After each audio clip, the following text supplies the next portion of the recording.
into waves a little bit.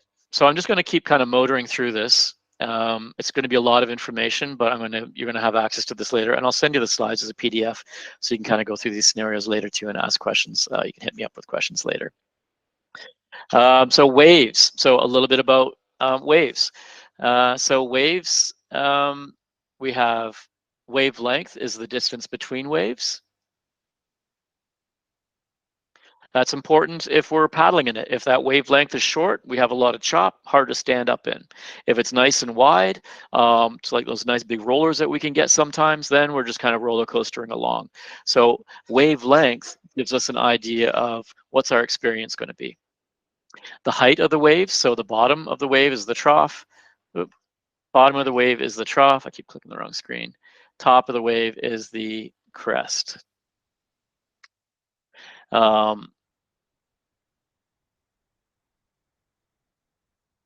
Okay. Okay, back to that. There's a crest at the top, trough at the bottom, and then we have height. And the wavelength is the distance from crest to crest. So when we look at Environment Canada, the marine forecast, it's going to tell us the wavelength and the height. So that gives us an idea of what's our experience going to be when we're out in the water. So even though it's wavy, it might be okay if the waves aren't super high yet, and the wavelength is quite big, we can just kind of roll over top of them. But as that wavelength gets tighter and tighter, we're into more chop. It's going to be a tougher experience. So knowing that when we're looking at some of these forecasts, what that information means, gives us an idea of painting a picture in our head of what we might expect when we're out there. So wind waves. Wind waves versus swells. So I'm going to be talking mostly about wind waves, but just to distinguish between the two. Wind waves are generated by immediate local wind. They are not self-sustaining and will die when the wind stops. So that's good. So if we get a big wind and it comes up, we know that towards sunset, when that wind starts dying, that water is going to flatten out. So that's perfect. So if we're experiencing a lot of wind waves during the day, we know it's probably going to flatten out. On the other hand, swells are self-sustaining and generated by energy beneath the ocean surface. They're coming from much further out in the ocean. Those are just going to be those nice rollers that just kind of keep rolling along. So I think these are super, super fun, especially when you're playing with them, playing in them outside of Jericho when they get pretty big. But much more easy to manage. If you even look at the shape of them, the wind waves can get these nice little stacks to them, which make them feel like you're, in a washing machine. You can even tell by looking at that, it's going to be a lot easier to paddle over. So that's the distinction between those two. Mostly what I want you to know about is wind waves, because we're going to be looking at the weather, we're going to be looking at the wind report, the direction, so that one of the things that we want to try and interpret for ourselves is, are we going to run into a lot of waves when we're out there? Because again, if we're going to be in the water because of waves, that's going to impact what we're wearing. So all of this starts painting a picture of what is our preparedness. The making of wind waves. So fetch. Fetch is can be used in two different ways. Fetch length is the way I normally think of it, or how I think about it. Fetch length is the horizontal distance over which wave-generating wind blows. So if we look at this diagram here, over to the right, the fetch is the distance across the water that the wind blows. And when we talk about wave generating winds, we're not talking about 5 kilometers an hour. We're talking about 15 kilometers an hour, 20 kilometers an hour. Basically, the longer that wind blows over the water, it's transferring more energy into the surface of the water, which turns into wind waves. So the longer the wind is blowing over that distance of water, the bigger the waves we can expect. So fetch length is often what I'm looking for when I'm looking at Google Map, when I know what the wind direction is going to be. Fetch itself is the area of ocean or lake surface which the wind blows in an essentially consistent direction, thus generating waves. So as opposed to the length, its fetch is really more of a measure of, how much wind is blowing over how much water. So again, the longer the distance, the bigger the waves. So what affects waves or wind waves is fetch. how long that water's or the wind's been blowing over the water, the speed of the wind. Um, the higher the speed, the greater the fetch, the bigger the waves. And wind duration. If that wind's been howling for a day, the ocean's going to be a mess. It might drop quick when the wind drops, but if we know that that wind's been blowing pretty consistently for a good day, when we go to the beach, we're probably going to be sitting on the beach looking at it because it's just going to be a mess because too much energy is transferred into it and it's just all wavy and choppy. How this affects us. So high wind speeds blow longer durations over a long fetch length have the potential to create large wind waves, which is going to make our paddling challenging. And again, knowing that, maybe we decide that this is a wetsuit day, even though it's 20 degrees, because I'm probably going to be in the water a lot. And so it's going to help us make the decision of what we're wearing and also the decision of, am I going somewhere else because the fetch isn't affecting it, the wind is being blocked by land, or maybe we're going somewhere else, like just to sit on the beach, depending on what we want. So if we look at Burrard Inlet, for example, if we have a westerly, the fetch is tremendous. So it's starting way out in the strait, blowing into Burrard Inlet. So the fetch in a westerly in this area is tremendous. That's why we can get around this area. Maybe we get rollers, some chop, but here at Stanley Park, at English Bay, they're getting a nightmare because all of that energy has built into waves and it's all landing right there. Flip side is a southerly turns into, it's an offshore wind. We know that now. If the wind is blowing from behind us and blowing out, it's not blown across the water hardly at all. The fetch is non-existent. And to me, this becomes, again, a bigger danger for newer paddlers or for people who aren't looking for these conditions, because when we look at the water, it might not be that messy. It might look very flat and accessible and perfect for us because it's really easy to paddle on and stand on. But the wind itself is tending to blow us out to sea because it's an offshore. So sometimes that fetch can give us a false sense of security because the water looks flatter, but we still have to be cautious. So tying this all together, wind waves, the longer that wind blows, the higher the wind, the longer it blows, the greater the distance, the bigger the waves. In this scenario, a really heavy westerly ends up being a mess when we are leaving from Vanier and trying to get to second or third beach. We're just being barraged on the side by big waves because of the wind that's blown. Of course, we're doing that at the end of the day when we do the Taco Tuesdays. So by the end of the paddle, it's probably calming down if everything's dropping like it should. All right. Things that affect us when we're trying to get on and off the board. So when we have those rollers, so leaving wind waves aside for a second, when we have those rollers or any sort of waves that are coming towards the beach, they might start as nice waves, but then when they come to the beach, they start kind of breaking, and then they get really messy right at the beach itself. That's because of this. The waves themselves, the energy is circling within each wave here. As this wave comes towards land, that energy, because the land is coming up, that energy starts going up because the land is forcing it up. Eventually that nice little circle of energy falls apart or falls over and it turns into a breaking wave. So we get more waves breaking right on shore because of this effect. Every wave, whether it's a roller or however it's been created, has the energy circling, and that's what creates that bump. As the land contours change below, waves will come up and down. So this could also be the case if we have, a land contour that goes like this, say on the bottom of the ocean, and we have land across or water across the top. We could suddenly get big waves if the land below us comes up and then drops down. So we can get irregularities in the ocean or in the water that we're paddling based on the contours of the land. But definitely sloping land up to the beach is going to make those waves break. How this might affect us is we look at shore and we look at that wave, the waves breaking at shore, and think this is going to be really tough to get out there. But always look past them, because it might be good paddling out here, and we just have to get past that mess to start.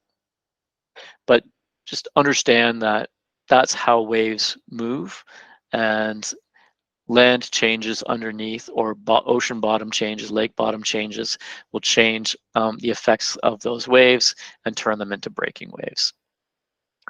Waves in shallow water are going to break closer. Waves in nice deep water, are staying as these rollers. This here, where the land comes up quick, is going to create a bigger mess right here, because suddenly all that energy has to come up if it's a very steep entry in or out of the water. So that's not nearly as important as some of the other stuff that I was mentioned before, but something that's worth noting when we're looking at launches getting on and off the water, or maybe we're planning where we're getting on and off the water, but we know we're going to get big winds that are going to create lots of chop at shore. We know what we can expect if we look at contours on marine maps that tell us how deep the water is. And depths affect waves. So same idea, the shallower that water, the more the quicker. So if we think of wind waves again, if the water's shallow, it's easy for the wind blowing over the water to transfer energy and have that energy affect more of the water, because there's not as much water there. So if we look at Lake Superior here, Lake Superior is really deep. So it takes, if we think of wind waves, if the wind's blowing across the lake, it's got to blow a lot to really kick this lake up, because it's got it's got to transfer a lot of energy into it. But once it gets going, it's going to be really, really, really messy, and it's going to take longer for it to dissipate, because all that energy has to dissipate. So longer to build, slower to dissipate. Something like Lake Erie, where I did most of my paddling when I lived in Ontario, super, super shallow in comparison to the other Great Lakes, Superior and Huron here, and even Ontario is quite deep. So wind blowing across it transfers energy into the lake quite quickly because there's not as much water, and Lake Erie gets super messy even faster than the other lakes, but again, dies quicker. So this is talking about the Great Lakes, but we can look at depths, in many places that we paddle, where we're going to be seeing the same effect. The closer we are to shore, the shallower the water, we can expect faster transfers of energy, which is going to turn into wind waves kicking up sooner and dropping quick. If it's shallow, the deeper the water, it's going to take more energy to get things moving, but then it's going to stay moving longer. So we can apply that same knowledge in many places that we look at. Waves and land contours. So we've talked about, wind. What's the anatomy of a wave? What creates a little bit of wind waves? The effects of changing land bottoms or changing ocean bottoms on energy coming up and down. Now I want to talk about if we know there's going to be waves, how we can affect those, or how we can expect those waves to behave. So this is again Jericho. This is the sailing center here. This is Jericho Beach over here. If we had a westerly that was coming in this direction, and say it's blowing at, I don't know, 20 knots. So 20 knots, roughly 40 kilometers, is a lot of wind, and it's going to make a really, really messy day. Those waves are going to blow, straight down to Stanley Park. They're going to blow straight down to English Bay. But as soon as they come in here and hit the pier, they're going to tip around and then tip in.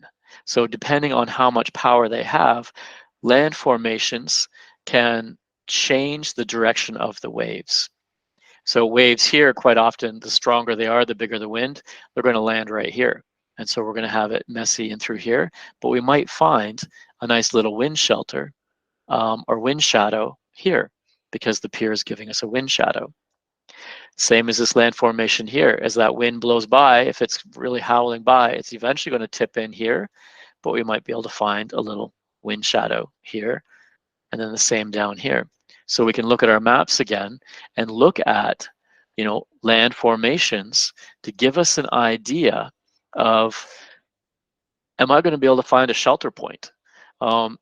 If it's really blowing and I need to just tuck in somewhere and get a little break, am I going to be able to find that? Because if we're going to be out all day, we want to know where they are in advance because we're going to want to know where we want to take our break. So on a multi-day trip or a long trip, you're always going to be planning your route. You're going to be planning where you think you want to get on and off. You want to plan backups for where you think you want to get off. And you also want to plan little emergency outs if you just need to get out of the water. So you're looking for formations that can create those.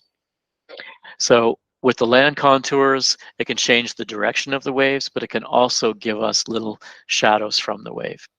In this area, the challenge is if it's a big easterly, which we do get here, we lose all of these contours. We just basically have, a little one here, or there's the marina by Jericho Beach where we have a wall that we can get one there. So things, again, that we can find on Google Maps to give us an idea of what to expect and to give us emergency landings or planned landings, and just places to gather our breath, catch our breath. Maybe we're paddling all this way and we plan to have water and snack here before we catch our breath before we keep going. So all of that starts going into the planning.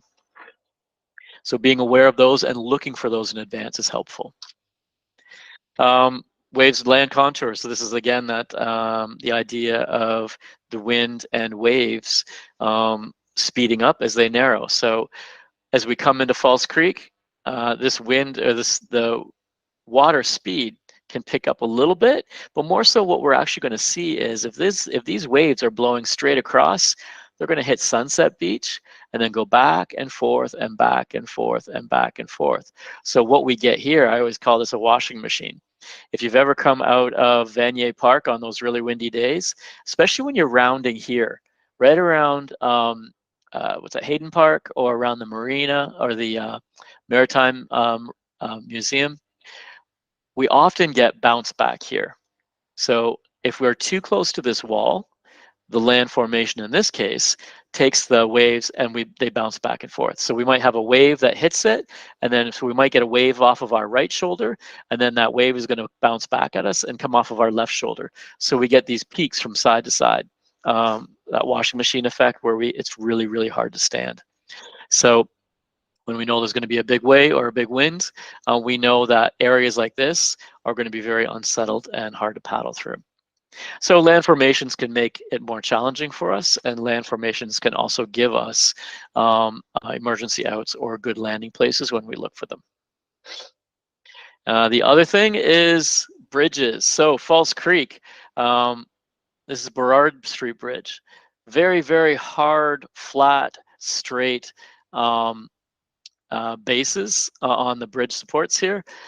So guaranteed through this section here, you are going to get a lot of water back and forth. So it's always going to be choppier and much more unsettled under the bridge because you have all these boats going back and forth. You have all the ferries going back and forth, and they're sending their wake from side to side. That wake hits the side and comes back. So when you're going through a bridge, and this is why Lionsgate is a no-go zone, mostly because it's also where the tankers are going to be, so we don't want to be around them. But water is narrowing, it's going to be going faster. Current is higher, water is more unsettled, and we're going to get potentially bouncing back and forth. So it's going to be really, really dangerous and treacherous to try and get through big areas like Lionsgate Bridge that has a lot of current change. And here in False Creek under the the Burrard, is that? Yeah, that's Burrard. Canby or Granville Street Bridge, it's going to be tougher. So again, things that we can look for that where the land formations are going to be affecting our paddling. So they can work to our advantage. We can look for those, but we can also look for the areas that might become a little more challenging, or at least understand when we're going under them, why they're more challenging. All right. applying what we've learned.